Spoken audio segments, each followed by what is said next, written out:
미국 증시가 또다시 하락세로 마무리가 됐습니다. 자, 이번엔 고용지표가 조금 개선되는 소식을 만들어내다 보니까, 자, 고용이 개선되면 테이퍼링이 또 가까이에 있는 것 아니냐.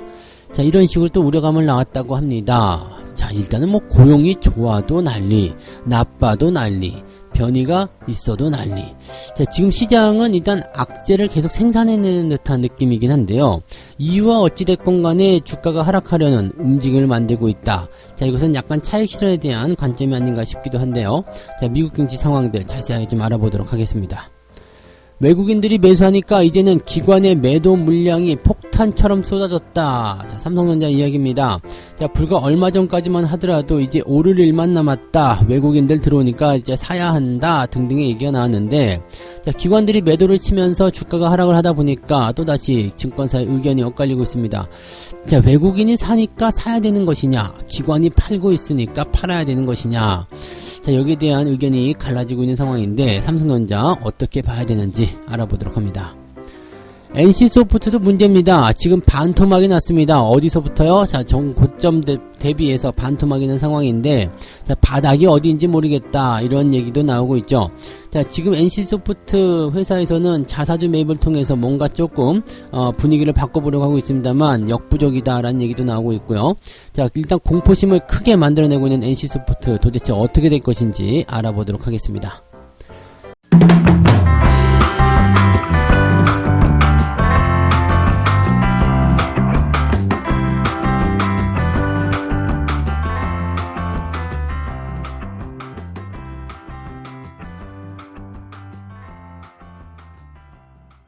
네, 반갑습니다. 오늘은 9월 10일 금요일입니다. 자, 주말장이 또 왔습니다. 약간의 변동성을 또 동반한 그런 상황이 만들어질 것 같은데, 자, 오히려 이제 해외 증시 상황들이 안 좋게 나와서 아침에 조금 때리고 시작하면 장 후반에 올라올 가능성이 있지 않겠느냐, 이렇게 생각을 좀 해봐도 될 것 같습니다. 자, 주말장은 항상 얼굴이 반대로 되어 있다는 거 알고 계시죠? 아침에 떨어지면 오후에 올라올 가능성이 높고요, 아침에 떠서 시작하면 오후에 밀릴 가능성이 높습니다. 자, 이런 부분들을 잘 체크하시면서 투자에 대응을 해보셨으면 좋겠고요. 미국 증시 상황을 일단 먼저 조금 살펴보면은요, 다우지수가 마이너스 0.4%대, 그 다음에 나스닥이 마이너스 0.25% 하락세로 마무리가 됐습니다. 자, 장 초반에 일단 상승 흐름을 보였었습니다. 다우지수, 나스닥 모두 상승 흐름 보였다가 장 중반, 즉 1시 정도 넘어가면서부터 주가가 쭉 떨어지기 시작해서 회복이 안 되는 모습으로 마무리가 됐는데, 내용을 보게 되면 일단 상승 이후에 하락 마감을 했기 때문에 뭔가 좋은 소식이 있었다가 떨어졌나, 아니면은 뭔가 악재가 갑자기 나타났나, 이런 식의 이야기가 나올 수도 있겠습니다. 자, 투자 심리가 계속적으로 이제 변화를 겪고 있는 모습일 수도 있겠고요. 차익 실현에 대한 그런 관점들이 계속 나타나고 있는 것이다라고 볼 수도 있겠습니다. 자, 그런데 변동이 약간은 좀 과한 거 아니냐, 아니면 이제 하방 쪽으로 계속 움직임을 만들려는 것 아니냐, 이런 우려감도 나오고 있고요. 이 정도 하락이면 괜찮지 않니? 이런 식의 안도감을 느끼는 그런 투자자들도 있다고 합니다. 어쨌든 주가는 하락세로 마무리가 됐기 때문에 여기에 대한 대비는 조금 해야 될 것 같다 생각이 좀 들고 있고요. 미국 지수가 하락세를 보였기 때문에 국내 증시도 오전 시점에 이제 즉 상승 출발 시점에서는 상승보다는 하락, 이런 패턴으로 시작할 가능성이 굉장히 높겠죠. 하지만 상황에 따라서 안정세를 보이게 될 가능성이 굉장히 높겠습니다. 특히 어제 같은 경우 매도 물량이 굉장히 많았기 때문에 아침에도 떨어져서 시작한다면 저가 매수가 유입될 가능성이 굉장히 높을 것이다 라고 보시면 되겠죠. 그래서 오히려 아침에 떨어져서 시작하는 것이 훨씬 더 우리한테는 유리할 수 있다는 것을 꼭 참고하셨으면 좋을 것 같습니다. 자, 미국 증시가 떨어진 배경에 대해서 한번 알아보도록 하죠. 자, 일단은 실업률이 개선됐다, 실업 상황이 개선됐다, 이 소식이 주가를 하락하는 주요한 요인이었다. 이런 뭐 아이러니한 일이 생깁니다. 주간 실업수당 청구 건수가 팬데믹 저점을 새로 쓰면서 지금 연준의 테이퍼링 가능성이 높아졌다, 이런 얘기가 나옵니다. 야, 이게 말이 됩니까? 그죠? 자, 지금 주간 실업수당 청구 건수가 31만 건이 나왔습니다. 그래서 예상치가 33만 5천 건이었는데 이제 31만 건으로 뚝 떨어지게 되면서 최저치를 또 경신했다. 과거에는 이제 정상적일 때, 20만 건대, 20만 건대 초반, 이렇게 나왔었기 때문에, 아직까지도 이제 실업률이 많다라고 볼 수는 있겠습니다만, 이제 조금만 더 떨어지면 이제 20만 건대로 떨어지는 부분이 되는 거죠. 그러면 고용이 빠르게 개선되고 있다라는 소식이 나타날 수가 있겠죠. 그래서, 지금 현재 상황에서 본다라면은, 이제 실업수당 청구 건수가 계속해서 줄어들고 있다라는 것은 고용이 개선되고 있고, 이 상황 자체가 많이 좋아지고 있다라는 것을 의미하고 있기 때문에, 현재 시점에서는 연준이 테이퍼링을 연기를 해야 될 이유가 없다. 그럴 수가 있겠죠? 네, 그래서 테이퍼링이 일단 시행이 된다면 일단 시장에 들어오는 자금들의 그런 규모가 막히게 되기 때문에 아무래도 주가는 더 오르기 힘들어질 수도 있다. 즉 매수가 들어오던 부분들이 조금 감소한다. 이렇게 되면은 주가가 조정을 받을 수밖에 없다라는 이야기를 할 수 있는 거고요. 또 델타 변이 바이러스에 대한 우려감들이 계속 나타난다. 그런 얘기도 있고요. 등등의 여러 가지 이야기인데, 자, 델타 변이 바이러스 같은 경우는 또 델타냐? 이런 얘기가 나올 정도로 좀 지겹죠. 거기에다가 지금 경제가 좋아지고 있다는데 오히려 테이퍼링 때문에 또 주가가 떨어졌다. 이것도 좀 지겹습니다. 그거 보면은 다 식상한 재료밖에 없다는 이야기죠. 식상한 재료밖에 없는데 일단 주가는 또 떨어져요. 그러면은 별 수 없어. 그 재료를 또 갖다 써야 되겠다. 그것 때문에 빠진 것이야. 왜냐면 시장은 계속해서 떨어지는 이유, 상승하는 이유를 찾아야 되는 부분이거든요. 근데 지금은 이유 없이 떨어져요. 그러면 사실 지금 현재 시점에서는 주가에 대한 어떤 차익 실현, 그런 관점들이 나타나고 있는 것일 수 있다는 얘기죠. 그러니까 차익 실현은 뭐냐면 그동안 많이 올라왔기 때문에 수익률을 좀 챙겨야 되겠다. 이런 식의 움직임이 나타날 수 있는 내용들인데, 여기다가 굳이 재료를 갖다 붙이려니까 현재 시점에서 경제가 좋아지다 보니까 테이퍼링이다, 아니면 델타 변이다, 이런 식의 끼워 맞추기식 재료가 나타나고 있다고 보시면 되겠습니다. 재료는 지금 별로 중요한 것 같아 보이진 않습니다. 왜냐면 우리가 이미 다 알고 있는 거고 그렇게 되고 있다. 또 경기가 좋아지고 있다는데 도대체 뭐가 문제야? 이런 식의 얘기가 나올 수 있기 때문이거든요. 그래서 차익 실현에 대한 부분이라면 어느 정도 충분히 팔아먹고 나면 다시 또 올라갈 수 있는 배경이 되기 때문에 당장은 걱정하실 필요는 없지 않을까 생각됩니다. 아직까지 추세가 망가졌다거나 그런 형태의 모습은 아니기 때문에 이 부분에 대해서는 특별하게 어떤 문제가 있어서, 시장에 어떤 우려감이 있어서 주가가 빠졌다라고 보기엔 좀 어려울 것 같습니다. 자, 델타 변이 바이러스 얘기가 나오니까 하나 더 말씀을 드려야 될 것 같아요. 모더나 이야기. 모더나가 이제 코로나와 독감에 효과가 있는 부스터샷을 개발 중이다.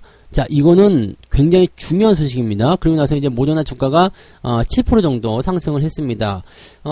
지금 코로나와 독감에 효과가 있는 부스터샷을 개발 중이다. 그리고 이거는 한 번만 맞으면 끝납니다. 라고 얘기가 하고 있습니다. 자, 이거 어떤 의미를 가지고 있는지 아시죠?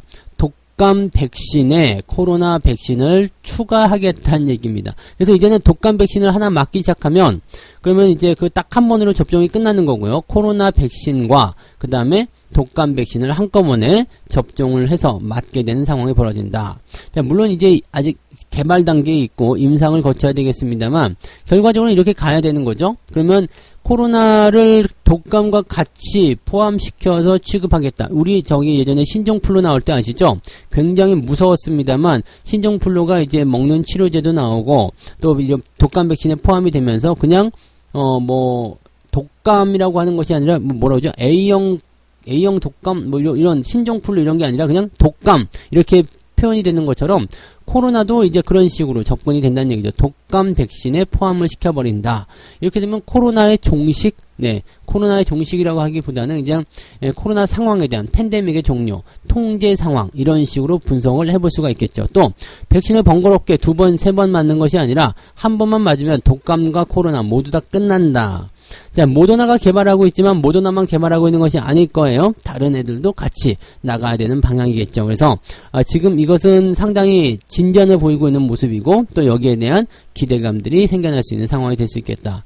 자, 일단은 코로나에 대한 예방 효과를 얻어냈다라면 충분히 가능한 이야기가 아닐까라고 생각이 되고 있습니다. 그래서 그런 내용들 우리가 이런 것들은 이제 다 긍정적으로 봐야 되는 부분이죠. 그래서 지금 델타 변이가 확산되고 있다 어쩌다 이런 얘기 나오고 있지만 어쨌건 코로나에 대한 부분들은 극복이 되는 내용들, 또 경기가 좋아지고 있다.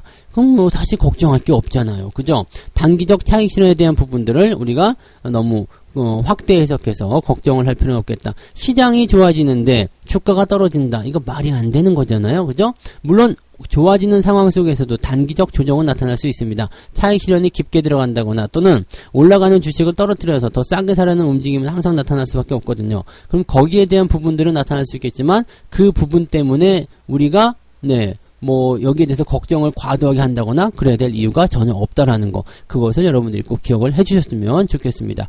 미국 증시 아직까지는 걱정할 필요가 없겠다. 대신에 하락 마감을 했기 때문에 국내 증시가 아침에는 하락 출발을 할 가능성은 있겠다. 이런 식으로 받아들여야 될 것 같죠? 네. 자, 두 번째 이야기 가도록 하겠습니다. 외국인이 사니 이제는 기관들의 매물 폭탄이 떨어졌다. 삼성전자 주주들 속이 시커멓게 타요. 이런 기사 제목인데요. 불과 며칠 전만 하더라도요, 외국인들이 매수를 하고 있다. 그러니까 삼성전자 이제 저가 매수 기회다. 더 올라간다. 이제 오를 일만 남았다. 이런 식으로 막 그냥 설레발을 쳤었던 기사가 그냥 내용이 확 바뀌었습니다. 자, 기관 투자자들이 삼성전자의 주가 발목을 잡고 있다. 이제는 기관한테 그 공을 떠넘기고 있는 상황이죠. 외국인들은 열심히 사고 있다. 그렇지만 기관들이 팔아먹으니까 이게 안 될 일이다 라는 얘기가 나타나고 있는데, 자, 77,000원까지 반등했던 주가가 75,000원 선으로 상승세가 꺾인 모습이다. 이런 이야기. 그 다음에 반도체 가격에 대한 하락 우려감 때문에 주가가 하락을 했었지만 외국인들이 열심히 매수를 하면서 이제 분위기가 좀 개선이 됐었다. 그런데 이 기관놈들이 매도를 하기 시작하면서 모든 것이 틀어졌다. 이 모든 것은 다 기관 때문이야. 이제 그리고 기관이 팔고 있으니까 이거 삼성전자도 못 올라가는 거야. 큰일 났다. 이런 식으로 또 호들갑을 떨고 있는데, 자, 기관이 팔고 외국인이 매수하는 이유는 물량에 대한 어떤 포지션 변화라고 볼 수도 있겠습니다만, 외국인이 사고 있는 것에만 주목하시면 되겠고요. 또 기관의 매매 주체, 즉 매도를 많이 쳐놓은 그 기관의 주체가 누구냐라는 것을 좀 보셔야 돼요. 물론 연기금도 계속해서 삼성전자에 대한 안 좋은 상황을 가져가고 있겠지만 가장 큰 물량을 쏟아낸 놈이 누구냐? 바로 금융투자잖아요. 금융투자는 누구? 단타꾼들이다라고 생각하셔야 되죠. 그래서 단타 물량이 좀 나왔어. 이거 가지고 여러분들 주가가 크게 흔들리는 모양새들은 아니라고 보셔야 되는 거죠. 자, 지금 한 달 동안, 8월 한 달 동안 삼성전자를 6,300억 정도 순 매수했던 기관들이 이달 들어서 6,400억 순 매도로 돌아섰다. 즉 8월 한 달 동안에 사들인 것보다 더 많이 팔아먹었다라는 이야기예요. 지금 카카오뱅크를 막 7,300억, 이 얼마 전에 많이 팔았겠지만, 이 매도보다도 더, 이 매도에 거의 비준하는 그런 2위 규모의 엄청난 매도였다라고 보여지는 부분입니다. 근데 외국인들 같은 경우는 지금 삼성전자를 매수한 게 6,400억보다 훨씬 많죠. 자, 거기에 또 주목을 해야 되겠고요. 자, 기관들이 일단은 7거래일 중 6거래일 동안 삼성전자를 매도하고 있다. 그 물량 누가 받았냐? 외국인이 받았다. 이렇게 보시면 되는 거고요. 기관들은 최근에 이 주가 흐름이 일시적인 반등으로 해석을 하게 되면서 지금은 이제 주가가 어느 정도 올라갔기 때문에 여기서 손절을 하자 이런 식으로 보고 있다라는 식의 기사가 나온 부분인데, 과연 얘네들이 손절 매도를 했을까요? 라는 부분을 한번 생각해 보세요. 손절 매도를 했다? 손절 타이밍으로 잡았다. 이게 지금 말이 안 되는 이야기가 뭐냐면, 자, 기관들이 8월 동안에 삼성전자를 사들였어요. 네, 언제쯤 사들였을까? 저점권에 사들였겠죠. 사들이면서 주가가 올라가니까 이제 차익 실현. 왜냐면 금융투자잖아요. 저점에 대한 냄새를 기가 막히게 맡아내고 단기적 반등 나와서 원하는 만큼 수익이 나왔으니까 갖다 던져버리는 거예요. 네. 걔네들의 어떤 투자 전략에 충실하게 그런 대응을 했다라고 보시면 되는 부분일 거고, 중요한 거는 이 금융투자가 매수하고 매도하는 중요한 게 아닙니다. 왜냐면 금융투자가 중요할 때는 저점권에서 냄새를 맡고 킁킁킁 대면서 들어올 때 바로 그 자리, 금융투자가 냄새를 맡았네, 이제 바닥이구나 라고 생각하는 그런 관점, 딱 거기까지라고 보시면 되는 거고요. 팔아먹는 시기에서 나타나는 일시적인 물량들은 누가 받았냐가 중요하죠. 자, 기관들의 물량을 누가 받았니? 외국인이 받았어? 그럼 된 거야 라고 보시면 됩니다. 외국인도 팔고 기관도 팔고 그랬다라면 문제가 될 수가 있겠죠. 근데 외국인은 받았어요. 물량이 많진 않아도 받고 있다. 그 다음에 기관 투자자들은 팔고 있다. 근데 그 팔고 있는 놈들이 금융 투자다. 그러면 사실 여기에 대한 걱정은 별로 필요 없습니다. 네. 외국인도 같이 사는 척 하다가 팔자, 에라 모르겠다, 같이 던지자 라고 얘기했다라면 기관 투자자, 외국인 투자자 매도를 통해서 개인들한테만 떠넘김이 나타나기 때문에 주가는 더 빠질 수 있어요. 근데 외국인들이 매수를 해주고 있다는 것은 어느 정도의 저점권 지지에 대한, 즉 바닥에 대한 인식이 있다는 이야기고요. 주가 상승에 대한 또는 매수에 대한 준비를 하고 있다는 얘기가 됩니다. 그래서 삼성전자를 꽉 잡아 채우고 있는 외국인들의 이런 매매 포인트가 기관들의 이런 매도 물량 폭탄보다도 훨씬 더 중요한 상황이 될 것이다 보시면 되겠습니다. 그래서 금융투자가 일단 팔아먹는 것, 알았어, 너들 차익 실현한다고 꺼져, 이렇게만 보시면 되는 거고, 그 다음에 외국인들 계속 사고 있어, 오케이, 알았어, 제임스 토마스 잘하고 있어, 지금처럼 계속해, 이런 식으로 얘기해주면 되는 거죠. 자, 일단 수급 주체 중에서 어느 한쪽, 특히 외국인들이 삼성전자 매수를 들어와주고 있다면 걱정거리는 별로 없겠다 생각하면 되겠습니다. 물론 주가가 많이 떨어진 상태에서 반등이 나오지 않고 있기 때문에 여기에 대한 어떤 부담감 계속 가질 수밖에 없어요. 그 다음에 바닥이다 아니다를 논하기가 어렵습니다. 삼성전자를 외국인들이 계속 사고 있지만 또 팔 수도 있는 거잖아요. 그렇지만 현재 상황에서 기관들의 물량이 많이 나왔다고 해가지고 끝났다 이런 식으로 생각할 게 아니고요. 외국인들 매수가 들어오고 있다라면 괜찮아, 아직은 더 기다려도 괜찮아, 버텨도 괜찮아, 이런 식으로 생각하셔도 된다는 이야기죠. 네, 삼성전자는 아직도 저는 수익 중이죠. 그러니까 저점권을 사게 되면 좀 이렇게 위에서 흔들어야든가 말든가 걱정거리가 없습니다. 그러니까 그 내용들을 좀 기억해서 생각해 주시면 좋을 것 같아요. 네, 자, 두 번째 이야기 넘어갑니다. 세 번째네요. 네, 세 번째 이야기로 넘어가서, 자, 반토막난 NC소프트 바닥은 어디에 있습니까? 이거는 모르는 일이에요. 바닥은 어디에 있습니까? 네, 바닥은 바닥이라고 쾅쾅 찍어 놓은 걸 확인해 줘야지 바닥인 거죠. 네. 블레이드 앤 소울 2에 대한 실망감 이후에 NC소프트 주가가 곤두박질 치고 있다. 자사주 매입 발표에도 신저가 행진이 이어지고 있고 60만원대까지도 무너졌다. 자, 지금 증권사들은 사실상 매도 리포트를 내놓으면 반등이 어렵다고 보고 있다. 자, 이렇게 본다라면은 주가 반등 곧 하겠는데 라고 생각하실 수 있을 것 같긴 한데 조금만 더 들어봅시다. 지금 NC소프트의 주가가요, 원래 100만원 찍었다가 90만원대, 95만원대부터 제가 매도 의견을 드렸었고요. 그 다음에 지금 지난달 중순까지만 해도 85만원, 좀 잘 버티는 듯 했는데, 블레이드 앤 소울이 출시하고 나서부터 그냥 급락세가 쭉쭉 이어지고 있습니다. 뭐야, 이 새끼들 이거, 게임 왜 이러는 거야, 이거? 이런 식으로 나온 거죠. 게임 과금 형태의 불만을 품은 사람들이, 그런 과금을 하지 않고 에라시 안 할래, 게임 안 할 거야, 이런 식으로 얘기가 나오고 있죠. 그래서 지금 보면은 일 매출에 대한 어떤 규모라든지 이런 것들도 계속 뚝뚝 떨어지고 있는 그런 부분이 나타나고 있습니다. 실제로 지금 과금 모델을 계속적으로 좀 개선해 줄 것을 요구했었던 그런 부분이 좀 있었단 말이에요.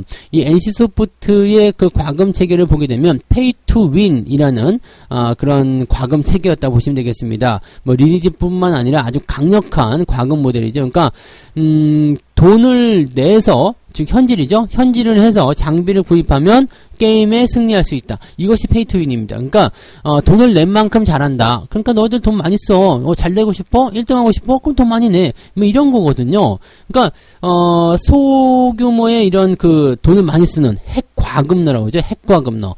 수억, 수십억 정도 쓰는 이런 사람들이 규모가 되면서 이제 서버에서 1, 2등을 자리를 차지하게 되고, 또 그 다음에 게임의 어떤 중요한 매출을 이끌어냈었는데, 지금은 이런 사람들한테 열받게 되는 상황이 된 거죠. 이딴 식이야? 그러면서 이제 유저들의 어떤 불만도 점차 강화됐고, 리니지 같은 경우는 이제 백업 사태가 있었기 때문에, 거기에서 이제 열받은 분들이, 이제 시위도 하고 그랬었던 부분이 있었죠. 근데, 블레이드 앤 소울 2 역시도 과금이 특별히 달라진 게 없잖아. 이렇게 얘기가 나오고, 니들 이딴 식으로 하게 되면 난 너희들 게임 안 할 거야. 라는 얘기가 나타나는 거죠. 그러니까, NC소프트가 이제 리니지 사태 일어나고 난 다음에 앞으로 이제 이런 과금 체계는 없을 거예요 라고 얘기했지만 그냥 이름만 바꿨다 얘기죠. 그러니까 이제 특별 A 패키지 해가지고 이렇게 나왔었는데 이제 이런 건 없어 그랬는데 B 패키지 해가지고 또 나온 거지. 이름만 바꿔가지고 이런 과금 체제가 또다시 나타났다. 부담감을 계속 주고 있다. 그러니까 유저들은 달라진 게 뭐 있는데 니들 이런 식으로 하면 안 되지 라고 얘기하면서 이제 게임을 떠나고 있다는 얘기죠. 실질적으로 이렇게 되다 보니까 이제 주가를 팔아먹는 그런 개인 투자자가 아니라 게임을 떠나버리는 사람들이 나타나는 거예요. 그래서 리니지2M이라든지 이런 리니지와 관련된 매출도 계속적으로 내려가고 있고요. 최근 5위까지 내려갔답니다. 1등하고 있었는데요. 예, 5위까지 내려갔고, 그 다음에 뭐 블레이드 앤 소울 같은 경우도 아직까지는 이렇다 할 만한 어떤 포지션 보여주지 않고 있죠. 그러다 보니까 이제, 린자씨, 리니지 더하기 아저씨 이렇게 되는데, 아저씨들이 사실은 돈 많이 쓰잖아요. 자, 린저씨들이 떠나고 있다. 이용자가 떠나면은 게임은 망하는 거예요. 네. 계속해서 유지가 됐었던 건 뭐예요? 아저씨들이 계속적으로 게임에 참여를 하게 되면서 거기에서 과금을 계속하게 되고, 또 거기에서 이제 매출이 발생하고 되고, 그걸로 해서 이제 회사가 먹고 살았던 건데, 이 사람들이 나 안 할래? 라고 얘기하면 굉장히 큰 문제가 되는 거죠. 여러분들 게임 해보신 분들 아시겠지만, 이렇게 하다가 게임에 대한 열정이 탁 식어가지고 돌아서게 되잖아요. 다시 돌아오지 않습니다. 그 다시 돌아올 수 없는 이유 중에 또 하나가 그 사이에 공백이 있잖아. 이걸 복귀라고 하지만, 이제 게임에 다시 복귀를 했어. 복귀를 했는데 내가 그동안에 어떤 기간적인 공백이 있어요. 그러면 적응을 못 합니다. 네. 그동안 업데이트도 있고 뭣도 있고 그럴 거 아니에요. 그러면 적응을 못 해요. 그래서 그냥 떠난 사람은 그냥 떠나는 거야. 이렇게 떠나기 시작하면은 끝나는 거예요. 그래서 NC소프트 같은 경우는 이렇게 되면 매출이 크게 감소할 수 있다라는 거. 이 부분이 굉장히 좀 중요한 포지션이 되겠죠. 자, 그래서 여기에 대한 부분을 NC소프트는 지금 자사주 매입을 통해서 주가를 일단 방어하자라고 이야기를 하고 있는데, 지금 이렇게 하면 안 되죠. 완전히 과금책에 그래서 그냥 뒤집어 놔야 되는데, 그거 안 하고 지금 주가 방어에 나서고 있다. 이거 안 좋지. 주가 방어가 지금 중요한 게 아닌데요. 근데 자사주를 1,900억 정도 해가지고 매수하겠다라고 얘기했습니다. 이 자사주 1,900억이면요, 지난 분기 매출액 대비해서도 훨씬 더 많은 수치입니다. 그러니까 그동안 돈 번 거 전부 다 주식 사들이는데 더 하겠다, 더 쓰겠다는 얘기가 되는 건데, 이 시선도 곱지 않아요. 왜냐면 자사주 매입은 어쨌든 대주주가 잡아먹는 거 아닙니까? 회사가 가져가는 돈이잖아요. 그러니까 주가가 싸지니까 오히려 지들이 사겠다, 이런 식으로 받아들이게 되죠. 원래 자사주 매입은 주가가 떨어지는 것을 방어하고 그 다음에 주가 부양에 대한 의지를 회사가 보여주겠다라는 거지만, 지금은 주가 싸니까 니들이 사겠다고? 자, 그래서 아저씨들 돈 뺏어가지고 그 돈 가지고 주식 사니까 좋으냐? 이런 식으로 얘기가 또 나올 수 있는 얘기죠. 그러니까 나쁘게 보면 끝없이 나쁘게 보는 거예요. 그래서 지금 현재 상태로 봤을 때는 NC소프트가 사면초가인데, 이것은 뚫고 나갈 수 있는 방법은요, 게임 내의 과금 체계를 뒤집어 엎는 수밖에 없다고 생각이 됩니다. 그래서 지금 유저들이 떠나게 되면은 게임 회사는 망할 수밖에 없어요. 그러니까 아무리 대형주고 대형 공룡 기업을 하더라도 이 게임에 대한 그런 부분들, 이 초심으로 좀 돌아가야 되지 않을까 생각합니다. 돈만 밝히는 그런 기업이 아니라 뭔가 이제 게임에 대한 그런 부분들을 다시 열정을 보여주는 그런 식으로 좀 가야 되지 않겠느냐 보여지는 거죠. 그러니까 현재 상황에서는요, 과금 모델, 이 돈만 밝힌다라는 어떤 그런 느낌, 그런 것들이 나오게 되면 안 좋다는 얘기죠. 그래서 계속적으로 부정적인 얘기가 나오게 되면 신규 유저도 당연히 줄어들 테고요. 그 다음에 기존의 유저도 떠나게 되는 상황, 이렇게 되면 걷잡을 수가 없습니다. 그러니까 지금 구멍이 조그맣게 났고 있을 때, 그럴 때 빨리 방법을 찾아서 메꾸는 식으로 가셔야 되지 않을까라고 생각해 봅니다. 자, 그럼 NC소프트의 주가는 어떻게 되겠느냐? 지금 자사주 매입 소식이 나타났음에도 불구하고 저런 식으로 떨어지고 있다라면 기술적 반등은 나올 수 있겠죠? 기술적 반등 많이 떨어졌으니까 기술적 반등 나올 수 있겠지만, 주가가 상승세로 전환되기는 아직은 역부족일 것 같다 생각이 좀 드네요. 조금 더 두고 보셔야 되는 상황이 아니겠는가. 확실히 팔고 나오시면 괜찮은데, 가지고서 그냥 같이 이렇게 묻어 있으면 조금 찝찝한 그런 상황이 될 것 같다 생각이 좀 드네요. 참고하시기 바랍니다. 자, 이렇게 해서 오늘 세 가지 이야기 전달해 드렸습니다. 미국은 고용 개선 때문에 또 하락했다는 얘기인데, 이게 말인지 방구인지 모르겠다 이 얘기죠. 네, 경기가 좋아지는데 주가가 왜 빠지냐, 네, 이렇게 얘기하고요. 일단은 차익 실현에 대한 이야기가 나오다 보니까 이렇게 여러 가지 재료를 갖다 붙이는 것이 아니겠는가, 이렇게 생각을 해볼 수가 있겠습니다. 네. 자, 외국인들이 사니까 기관들이 매도하고 있다. 삼성전자 이야기인데, 기관들이 매도하고 있다고 해서 모든 기관이 다 똑같은 성격이 아닙니다. 그러니까 금융투자가 조금 매도했다고 해가지고 너무 호들갑 떨 필요는 없겠고요. 외국인들이 일단 매수를 들어가고 있다라면 일단은 네, 이 종목은 저점권 지지는 어느 정도 잡히고 있다고 생각하셔도 되겠습니다. 그래서 삼성전자에 대한 부분들 일단은 바닥인지 아닌지 모르고 더 떨어질 수도 있겠습니다만, 현재 시점 외국인들이 매수가 계속해서 들어와주고 있다라면 일단은 저점권 근처 많이 빠지진 않는다, 이렇게 생각하셔도 될 겁니다. 네. NC소프트 반토막이 났지만 바닥은 어디냐 모르겠다 이 얘기죠. NC소프트는 지금 자사주 매입을 할 것이 아니라 과금 체계를 손을 봐서 뭔가 당장 매출이 좀 줄더라도 뭔가 민심을 다시 돌리는 그런 작업을 해야 되는데 그냥 자사주 매입을 하겠다. 이게 뭐 주가 방어만 나선다고 될 게 아니란 이야기죠. 그래서 그런 부분들. 자, 지금 NC소프트가 약간 안 좋은 상황까지 밀려있는 부분들이긴 한데 충분히 저점권까지 밀렸다라는 인식이 들려면 회사가 바뀌었어요. 우리 회사가 바뀌었어. 이런 것 분명히 나타나야 되는 거고요. 그 다음에 매수에 대한 부분도 들어왔을 때 단기적 반등을 노리는 부분이 있겠습니다만 전체적인 분위기는 지금 유저가 어떻게 반응을 하고 있느냐에 따라서 상황이 달라질 수 있다는 것을 꼭 명심하셔야 되겠습니다. 그래서 섣불리 매수가 들어가는 행동은 하지 않으셔야 된다는 걸 말씀드릴 수 있겠네요. 책 한 곡 읽고 마무리하도록 하겠습니다. 핵심은 좋은 회사를 싸게 사서 주가가 적정 수준에 이를 때까지를 기다리는 것이다. 매수한 다음에 보유한 채 기다린다. 따라서 투자 기한은 무한대다. 여기엔 시간의 힘에 올라타는 복리 효과가 있다. 작은 수익률이라도 복리로 계산하면 수익률은 급증하게 되어 있다. 여기서는 투자 기간이 무한대다라고 되어 있지만 사실은 무한대로 하게 되면 이번 생애에 우리가 주식으로 수익 낼 수 있는 기회가 없다는 얘기죠. 그러니까 이렇게 되면 안 되고요. 주식으로 수익 낸 것 좀 누리고 살아야 되기 때문에 항상 투자 한계 기간을 고려해라. 10년이면 10년, 20년이면 20년. 대신에 너무 짧게 보면 안 돼요. 나 올해 안에 뭔가 해낼 거야. 뭐 아니면 이번 달 안에 뭔가 할 거야. 나 지금 한두 달 정도 쓸 수 있는 돈이 있으니까 이걸로 돈을 많이 불려가지고 수익을 많이 낼 거야. 이렇게 생각하면 망한다는 얘기예요. 그래서 단기적인 생각이 아니라 장기적으로 길게 보면서 주식 투자하게 된다면 사실 걱정거리가 없을 테고 좋은 주식들이 바닥에 널려 있는 것이 확인이 되실 겁니다. 필요한 것은 시간뿐이다 라는 거죠. 그래서 핵심을 잘 파악하시는 투자하시기 바랍니다. 자, 주말이라서 변동성이 있을 수 있습니다. 아침부터 때리고 시작하게 되면 알았어 오후에 올라가자 이런 식으로 대응하시기 바라고요. 오히려 아직까지는 주가 하락에 대한 부분에 대한 걱정보다는 내 종목을 어떻게 더 잘 들고 갈 것인가, 어떻게 더 홀딩으로 붙어 있을 것인가, 거기에 대한 관점을 세우시는 게 훨씬 더 필요한 시기라고 보시면 되겠습니다. 자, 오늘도 화이팅 하시고요. 주말당 변동에 속지 마시고 잘 대응해서 이겨내시기 바랍니다. 저는 장중시황에서 오겠습니다. 고맙습니다.